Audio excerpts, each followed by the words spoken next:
பரிசுத்த ஆவி உங்களுக்குள்ள வந்துச்சுன்னா என்ன நடக்கும்? பரிசுத்த ஆவி உங்களிடத்தில் வரும்போது நீங்கள் பலன் அடைந்து பாவத்தை குறித்தும் நீதியை குறித்தும் தேவனுடைய நியாய தீர்ப்பை குறித்தும் கண்டித்து உணர்த்தப்படுவீர்கள். பழைய ஏற்பாட்டில் பரிசுத்த ஆவி ஒவ்வொரு நபருக்குள்ளேயும் வரும்போது அவங்க ஸ்பெஷல் ஆக்டிவிட்டியை செஞ்சு காட்டினாங்க. ஒரு சின்ன உதாரணத்துக்கு நம்ம எடுக்கணும் அப்படின்னா சிம்சோனுடைய பிறப்பு ஒரு நசரேய விரதத்துக்கான பிறப்பு.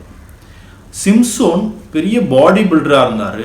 அவருடைய பலங்கள்லாம் எங்கேயாவது மென்ஷன் பண்ணப்பட்டு சொல்லப்பட்டிருக்கான்னு கேட்டிங்கன்னா இல்லை. அவர் ஒரு நார்மல் ஹியூமன் பீயிங் மாதிரி தான் இருப்பார். அவர் ரொம்ப ஹெல்த்தியான சாப்பாடெல்லாம் என்ன பண்ணல கேட்டிங்கன்னா சாப்பிடல. அவருக்கு முடி பயங்கர லென்த்தியாக இருக்கும். அப்போ அவர் கொஞ்சமாக சாப்பிட்ற அந்த சாப்பாடு கூட இந்த முடிக்கு தான் போயிடும்.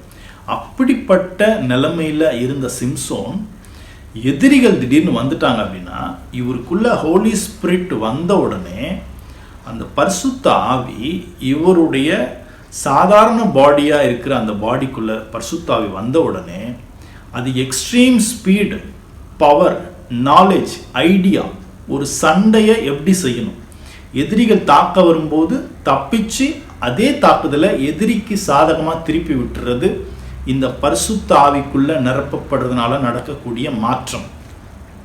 அப்போ ஒரே இடத்துல அவர் நிறைய நூற்றுக்கணக்கான ஆயிரக்கணக்கான எதிரிகள் வரும்போது ஒரு சின்ன வெப்பன், ஒரு கழுதையின் தாடை எலும்ப வச்சுட்டு அத்தனை பேர் அட்டாக் பண்ணணும்னா அவர் எவ்வளோ ஸ்பீடு ஓடி இருக்கணும், எவ்வளோ வேகமாக தாக்கி இருக்கணும், ஒரே அட்டம்ப்டில் ஒரு நபர் டோட்டலாக நாக் அவுட் ஆகிற மாதிரி அடிக்கணும்னா எந்த பாயிண்டில் அடிக்கணும் அப்படிங்கிறதெல்லாம் சிம்சோனுக்கு தெரிந்திருக்குமா என்றால் இல்லை. ஆனால் ஹோலி ஸ்பிரிட் மூலமாக எதிரிகள் சிம்சோன் மூலமாக தாக்கப்படும் போது அவங்க ரொம்ப குயிக்காக பெர்மனண்ட்டாக நாக் அவுட் ஆகி கீழே விழ முடியும். அப்போ இதெல்லாம் சிம்சோன் செஞ்சாரான்னு கேட்டிங்கன்னா சிம்சோனுடைய பாடி கொஞ்ச நேரத்துக்கு ஹோலி ஸ்பிரிட் மூலமாக ஒரு எக்ஸ்ட்ரீம் ஸ்பீடு உள்ள ஒரு சூப்பர்மேன் பாடி மாதிரி ஆனதுனால அவர் அதை செய்ய முடிஞ்சது. இது பழைய ஏற்பாட்டில். ஆனால் புதிய ஏற்பாட்டில் இயேசு கிறிஸ்து சொல்லும்போது உங்களுக்குள்ள நான் பரிசுத்த ஆவியை கொடுக்கும்போது பரிசுத்த ஆவியை பெற்றுக்கொண்டு நீங்கள் பாவத்தை குறித்து உணர்த்தப்படுவீர்கள் அப்படின்னு பெஸ்ட் ஐடியாவை கொடுத்தார். உங்களுக்குள்ள ஹோலி ஸ்பிரிட் வந்துருச்சு அப்படின்னா ஃபஸ்ட்டு உங்களுடைய அடையாளம் எது பாவம் எது பாவம் இல்லை, எது பாவத்தினுடைய தொடக்கம் அப்படின்னு ரொம்ப எக்ஸ்ட்ரீமாக தெளிவாக நீங்கள் என்ன பண்ணீங்கன்னா லேயர் பை லேயராக பிரித்து ஆராய்ஞ்சு பார்த்துருவீங்க. அது அடுத்தது என்ன பண்ணணும் அப்படின்னா தேவனுடைய நியாய தீர்ப்பு இருக்குது, ஸோ இதை செய்யாத அப்படின்னு சொல்லி உங்களை மெல்லிய சத்தத்தோடு உங்களுக்குள்ள அந்த உணர்வை கொடுத்து உங்களை பயமுறுத்தி உங்களை தெளிவான பாதைக்கு வழிகாட்டும். இந்த சத்தத்துக்கு நீங்கள் கீழ்ப்படிஞ்சிங்க அப்படின்னா அதை ஃபாலோ பண்ணீங்க அப்படின்னா நீங்கள் கொஞ்சமாக எப்படி மாறுவீங்க அப்படின்னா இயேசு கிறிஸ்துவை போன்ற பேச்சு உடையவராக, பழக்க வழக்கங்கள் உடையவராக நீங்கள் மாறுவீங்க.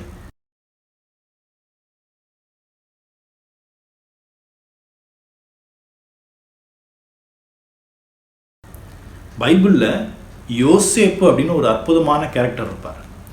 அவருடைய சுண்டு விரலை தொடுறதுக்கு கூட இன்னைக்கு நிறைய கிறிஸ்டியன்ஸுக்கு அருகதை கிடையாது. ஏன்னா அவர்கிட்ட பாவம் அப்படிங்கிறதே எங்கேயுமே இல்லை. அவ்வளவு நேர்மையான, அப்பழுக்கற்ற, தூய்மையான வாழ்க்கையை வாழ்ந்தார். அவர் புதிய ஏற்பாட்டில் எபிரேயர் 11ஆம் அதிகாரத்தில் சொல்லும்போது அவருடைய பேர் விசுவாச வீரர்கள் லிஸ்ட்டில் எழுதப்பட்டு அவரை காத்துக்கிட்டு இருக்கார். யாருக்காக? புதிய ஏற்பாட்டில் இயேசு கிறிஸ்துவின் மீட்பின் மூலமாக மீட்கப்பட்டு வரக்கூடிய புது சிருஷ்டிகள் ஜீவனை அடைஞ்சப்புறம் தான் இவங்களே அடைவாங்க. அப்போது இப்பேற்பட்ட யோசேப்பு கியூவில் நின்றுட்டுருக்காரு. இங்கே வரப்போகிற இந்த புது சிருஷ்டிகள் அவருக்கும் மேலே ஓடி காட்டினாதான் புது சிருஷ்டி அப்படிங்கிற அடையாளமே கிடைக்கும்.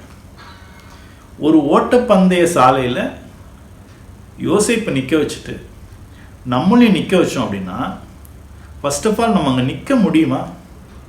அவருடைய ஹோலி எந்த ஒரு பெண்ணையும் தவறான நோக்கத்தோடு ஏறெடுத்து பார்க்காத அப்படிப்பட்ட மகா பரிசுத்தமான கண்கள், சிந்தனையுடைய அவர் அவர் பக்கத்தில் நின்று ஓட முடியுமா? அப்போ ஃபஸ்ட்டு இவரை விட பெஸ்ட்டாக நின்று ஓடி முடித்தாதான் அதுக்கப்புறம் அந்த இடத்துல இயேசு கிறிஸ்துவையோ இன்னும் இயேசு கிறிஸ்து கூட வாழ்ந்த அந்த சீஷர்கள் மாதிரியே என்ன பண்ண முடியும்னு கேட்டிங்கன்னா வாழ முடியும். இந்த பரிசுத்த ஆவி உங்களுக்குள்ள வந்துருச்சு அப்படின்னா, பரிசுத்த ஆவியினுடைய எல்லா எச்சரிப்புகளுக்கும் நீங்கள் கீழ்ப்படிஞ்சு நடக்க ஆரம்பிச்சிங்கன்னா, உங்கள் வாயிலிருந்து பிறக்கக்கூடிய ஒவ்வொரு நேர்மையான வார்த்தையிலையும் பரிசுத்த ஆவியினுடைய அன்பு கலந்துருக்கும், வல்லமை கலந்துருக்கும். உங்கள் எதிரில் யார் எப்படிப்பட்ட பிரச்சனையில் வந்து நின்னாலும் அவங்களுக்கு நீங்கள் சொல்லக்கூடிய ஒவ்வொரு வார்த்தையும் தெளிவானதாக, அவங்க பிரச்சனையிலேருந்து அவங்கள மீட்டு எடுக்க வழிகாட்டக்கூடிய வார்த்தைகளாக இருக்கும்.